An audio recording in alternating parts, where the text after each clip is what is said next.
We begin tonight with breaking news out of Taylor. One person was shot at a park tonight. You're taking a live look at the scene. This happened just after 8 o'clock at Northwest Park off Van Born. Now, Taylor's police chief telling Fox 2 one person was shot in the shoulder.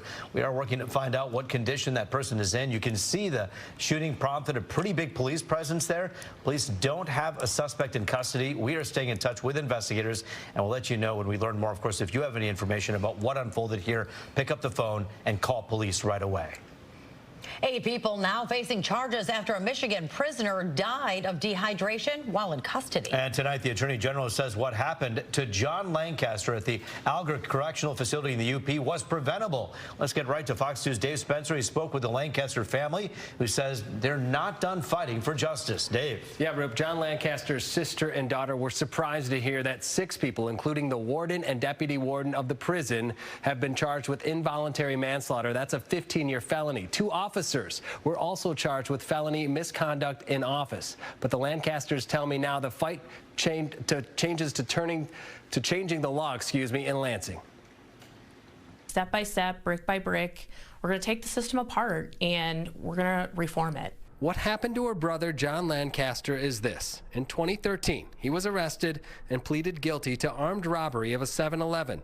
He died serving that sentence. He was moved to the UP, to Alger, placed in solitary confinement since the week of Christmas, late Christmas week, and left there essentially. Detailed in a successful lawsuit, Lancaster was denied mental and medical care. He was placed in a observation cell where he was restrained and essentially left to die over the weekend. To the point where he died of dehydration. They refer to it as a hunger strike, but he believed he was being poisoned.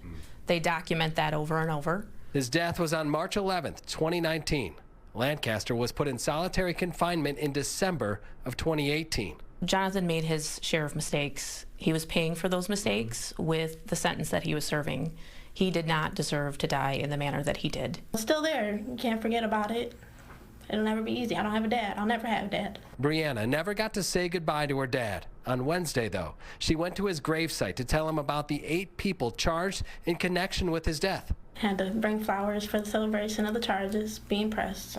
And to be reminded, there is still a fight to be had. Eventually to end solitary confinement, that it's inhumane, it's disgusting, it's nothing to put a human being in regardless if they're an inmate or not. One her aunt has been fighting for years, trying to get a law on the books to end solitary confinement in Michigan prisons. We'd like to see both sides work together because it's a humanity issue. It's not a party issue. Now, so far, the Lancaster family is working with lawmakers to get a bill to the floor for a vote. If you want to help in this effort, you can visit justiceforjohnny.com. They have a petition there that explains more about what this family has gone through over the past 4 years and what they are still up against here. Right. I mean, whenever you hear these kind of stories, you can't help but think there might be somebody else there that suffered something similar or the same.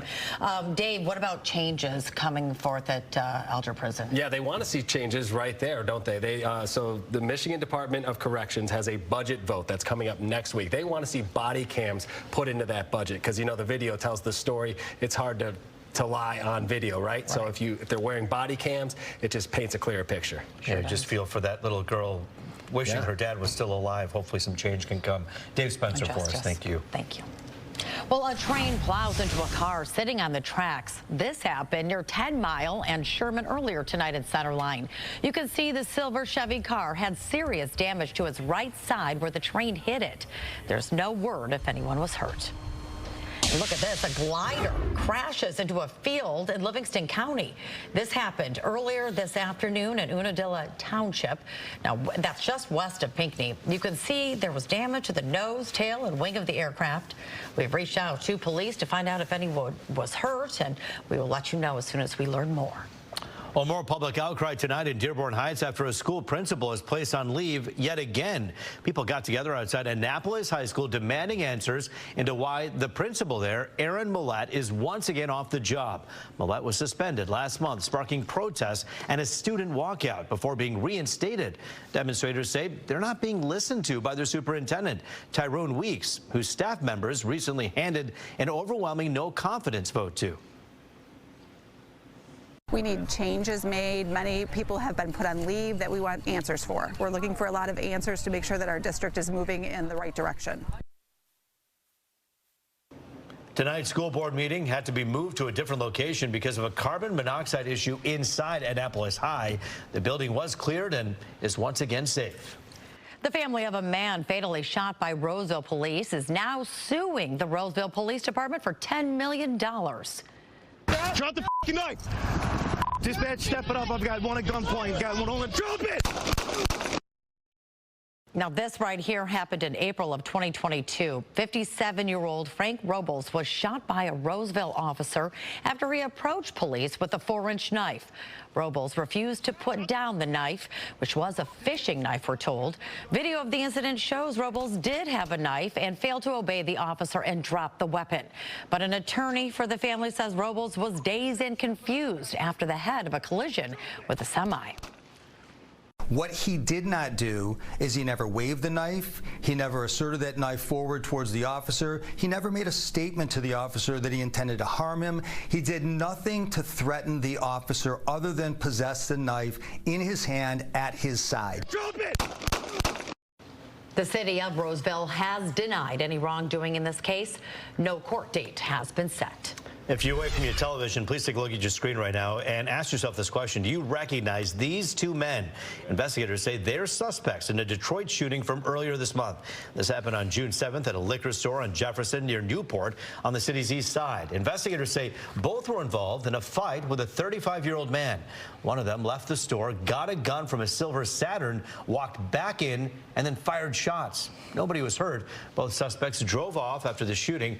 Please call DPD or Crime Stoppers if you have any information.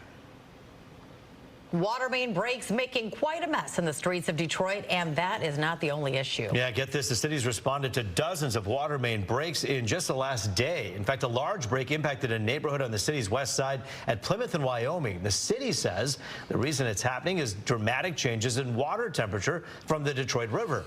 Some of the pipes are 90 years old, and the city says they're working hard to replace them. But that's still frustrating for one guy we talked to who lives on Lockwood, who says he's been without water since Memorial Day.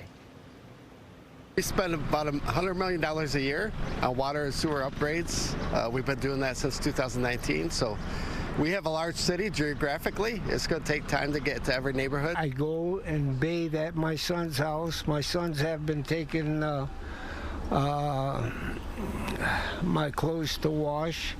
The neighbor has a rainwater barrel that I've been using to flush my toilet. The city says it hopes to have the west side break fixed by tomorrow. All right, 76 degrees right now here in Southfield. A beautiful day across Metro Detroit. Definitely perfect to hit a splash pad, maybe. It was a hot one. But if you're waiting for rain, good news. That's in the forecast, too. Chief Meteorologist Rich Luterman delivering the weather that hopefully will make everyone happy. Rich? Yeah, Tara and Rup, we need some rain, and we actually have some chances coming up. Not tonight, not tomorrow. How about the daytime highs today? 84 here. How about that? Close to 90. Fort Wayne, Kalamazoo, Chicago, 88. Ludington, 88 degrees. It is very comfortable out there. We saw the humidity rise a bit this morning. Now the humidity is falling back, so we'll dip down into the mid-60s. Still some light in the sky up around the Mackinac Bridge. These are live pictures. 61 up there. Beautiful sight. For us, down to 64. It stays very comfortable. And then tomorrow is going to be not as warm with more clouds. And then Friday starts the rain shower chances. A better chance Sunday into Monday. We'll check it all for you in the 7-day coming up in 20.